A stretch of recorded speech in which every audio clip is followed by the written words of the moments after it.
কৰ্মযোগী হোৱা। ওম শান্তি। আজিৰ মুৰলী 26 তাৰিখ 9 মাহ 2022। বাবাই কৈছে, মৰমৰ সন্তানসকল, আত্মিক পিতাই এই ৰুদ্ৰ জ্ঞান যজ্ঞ ৰচিছে। এই যজ্ঞৰ ৰক্ষক হৈছা তোমালোক ব্ৰাহ্মণসকল। তোমালোক গায়ন হোৱাৰ যোগ্য, কিন্তু নিজৰ পূজা কৰাব নোৱাৰা। প্ৰশ্ন: তোমালোক সন্তানসকলে যেতিয়া জ্ঞানৰ চৰম সীমাত উপনীত হ'বা, তেতিয়া এই সময়ৰ স্থিতি কি হ'ব? উত্তৰ: এই সময়ত তোমালোকৰ স্থিতি অচলতল হ'ব।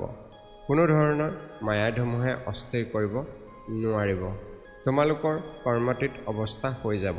এতিয়ালৈকে জ্ঞানৰ চৰম সীমাত উপনীত হোৱাৰ কাৰণে মায়া ধুমুহা সপোন আদি আহে।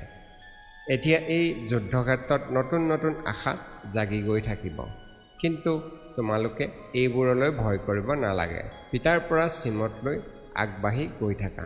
ওম শান্তি। ধাৰণাৰ বাবে মুখ্য সাৰ: 1. মুৰলী নিতৌ নিশ্চয় পঢ়িব লাগে। মায়াৰ ধুমুহালৈ ভয় কৰিব নালাগে। যিকোনো প্ৰকাৰৰ প্ৰতাৰণাৰ পৰা হাত সাৰিবলৈ শ্ৰীমতলৈ থাকিব লাগে। 2. পঢ়া আৰু যোগ দুয়োটা একেলগে আছে, সেইকাৰণে পঢ়াওঁতা পিতাক স্মৰণ কৰিব লাগে। নিশ্চয় বুদ্ধিৰ হ'ব লাগে আৰু আনকো কৰি তুলিব লাগে। পিতাৰহে সকলোকে পৰিচয় দিব লাগে। বৰদান: অকাল আসনত বহি কৰ্ম ইন্দ্ৰিয়সমূহে সদায় শ্ৰেষ্ঠ কৰ্ম কৰাওঁতা কৰ্মযোগী হোৱা।